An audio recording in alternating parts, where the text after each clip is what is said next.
Bonjour, nous allons rencontrer pour vous aujourd'hui Christian Henrich et Christian Jolibois à l'occasion de la sortie de leur livre Coup de foudre au poulailler.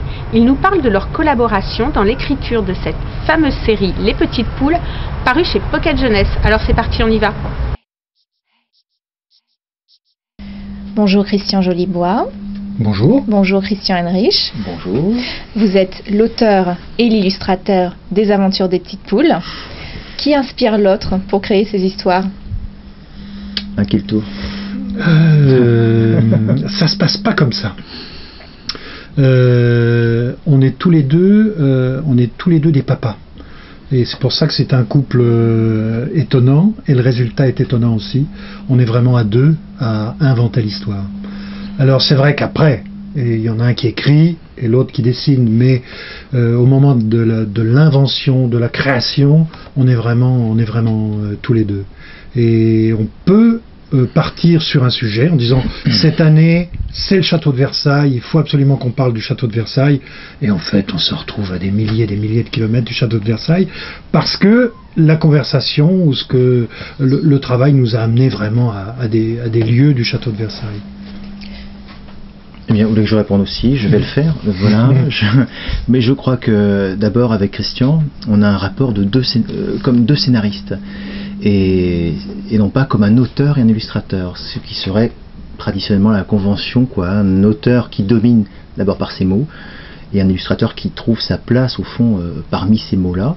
Il se trouve qu'on ne raisonne pas une histoire avec des mots et avec des images, mais plutôt les deux immédiatement mêlés, quoi. Et d'abord comme deux scénaristes, c'est-à-dire qu'on va chercher la thématique, le sujet, et parler, quoi. Parler, c'est l'oralité. Et je crois qu'il y a une des choses qui a permis un peu cette magie, c'est que d'abord Christian vient du théâtre, et étant un homme de théâtre, c'est non pas que la littérature lui soit étrangère, mais que bien au contraire, mais je crois que le théâtre est une forme déjà d'image et d'association d'images et de mots, et qui m'a permis en fait à moi de trouver ma place auprès de lui comme un homme d'image, quoi, et qui a envie de raconter des histoires, parce que c'est la première des choses qui nous anime tous les deux, c'est véritablement de raconter des histoires, quelle que soit après la forme des mots et des images qui vont traduire cette histoire. Et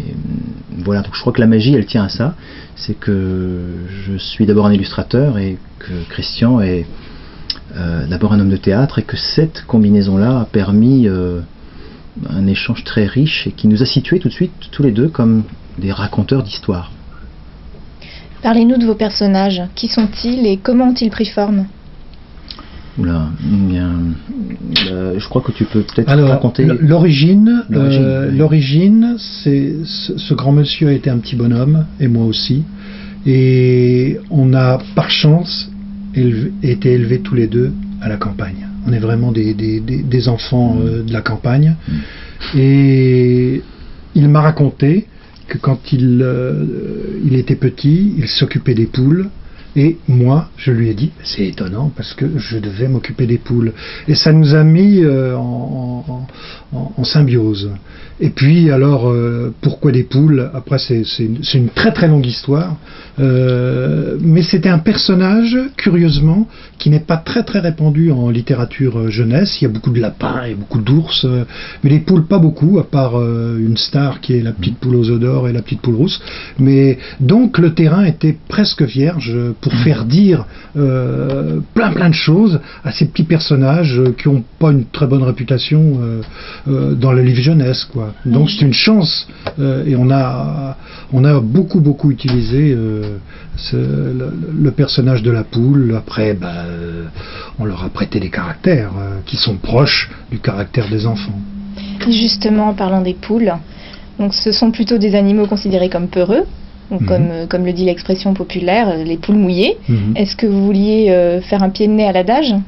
Absolument. Mais vraiment, c'est tout à fait ça. Vous avez tout à fait compris. C'est qu'ils ont en plus une réputation de stupidité. Et justement, ce qui est drôle, c'est que nous, on leur a mis un QI absolument incroyable dans la tête. Et Carmen est même carrément surdouée dans l'histoire. C'est une surdouée. Donc ça crée immédiatement une situation comique, évidemment. Et vous, Christian Heinrich, comment les textes de Christian Jolibois vous ont inspiré? Et bien justement, ce ne sont pas les textes de Christian qui m'inspirent, ce sont ses idées, avant toute forme de texte, comme on le disait tout à l'heure. Donc juste pour reprendre un petit peu notre façon de travailler, et pour vous répondre, ce sont évidemment ses idées sur lesquelles je rebondis, ce sont les miennes sur lesquelles Christian rebondit, et c'est cette espèce de cuisine où on est tous les deux comme des chefs, voilà, à travailler sur une recette qu'on ne connaît pas encore, et la recette c'est l'histoire. Et l'histoire, on ne sait jamais d'où elle vient, ni où elle va, et au fond les personnages que vous évoquiez avant sont des personnages qui apparaissent au fur et à mesure des albums, qui surgissent un peu par nécessité, c'est-à-dire qu'ils naissent malgré nous un petit peu, je dirais, parce qu'on crée des situations qui nécessitent tout à coup telle psychologie, tel besoin, telle idée, va porter en fait en elle un personnage qui va naître et qu'on va bien sûr construire après parallèlement l'histoire. C'est autant l'histoire que nous faisons, donc que nous cuisinons toujours à deux, qui va faire naître un personnage, et autant le personnage qui va lui, par sa psychologie, petit à petit conforter l'histoire et je dirais la faire exister, mais c'est un aller-retour permanent. Donc en fait il n'y a pas de texte, si vous voulez, au départ d'abord, mais il y a vraiment des idées qui flottent et que l'on cherche en permanence en aller-retour. Et la question du texte finalement ne vient que peut-être tardivement, tout comme celle de l'image, au moment de la mise en place, au moment où effectivement l'histoire est petit à petit saisie, eh bien on va commencer à travailler sur la forme, sur l'assaisonnement des mots et des images, sur cette recette-là. Voilà. Et enfin, une dernière question. Si vous deveniez membre de Confidentiel, quel pseudo vous choisiriez? Bien, moi je commencerais peut-être par me dire que Bellino, ce serait pas mal, parce que c'est un personnage, puisqu'on parlait des personnages. Bellino, qui est ce petit bélier, un peu fonceur, mais voilà, qui est un bon copain et qui a ses maladresses. Donc je me reconnais assez bien dans Bellino, qui dans les personnages de poule justement n'est pas comme toutes ces poules, mais qui est une espèce de pièce rapportée, mais qui est un faire-valoir. Au fond, moi je me situe comme, en tant qu'illustrateur, comme un faire-valoir de mes images. Et c'est-à-dire que j'existe au travers de mes images, et Bellino il fait exister les poules de la même manière, en étant maladroit, en étant un peu bête, en étant en même temps sympathique. Voilà, il va mettre en valeur les poules, et je crois que ça c'est un personnage qui pour moi est très attachant, donc peut-être que Bellino ça me conviendrait assez. Moi je vais faire plus court, D'Artagnan, parce que c'est certainement le personnage qui m'a le plus ébloui quand j'ai commencé à lire, et puis surtout c'est l'un des plus beaux personnages d'amitié en littérature. C'est magnifique, et donc comme pseudo D'Artagnan, quand on a des lunettes, c'est pas mal. Et tous pour un pour tous.